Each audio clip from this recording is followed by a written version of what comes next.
We're buttoning up the electric today, but a scheduling hiccup forced us to pivot.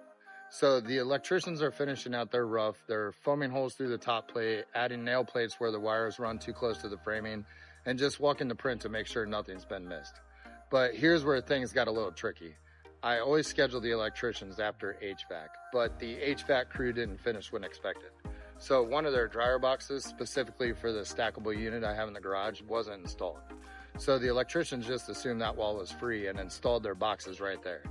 Now I caught it today, so I'm having that moved now.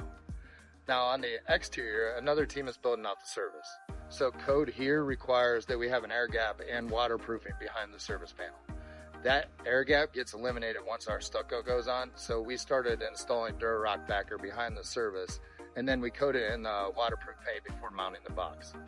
Now this house also is getting a 300 amp service, not the usual 200. So that means 2 service cables run to the panel. The team had to cut an extra hole in the box to accommodate that. Now, fun fact, this was actually a 400 amp box, so we had to swap out the 2 200 amp breakers with 2 150s to convert it to 300. And since every home we build is solar ready, we're pre-piping that now and installing the J-box for the solar connection to the service. HVAC called yesterday and said they won't finish till tomorrow. So I went ahead and pushed my inspection to Friday.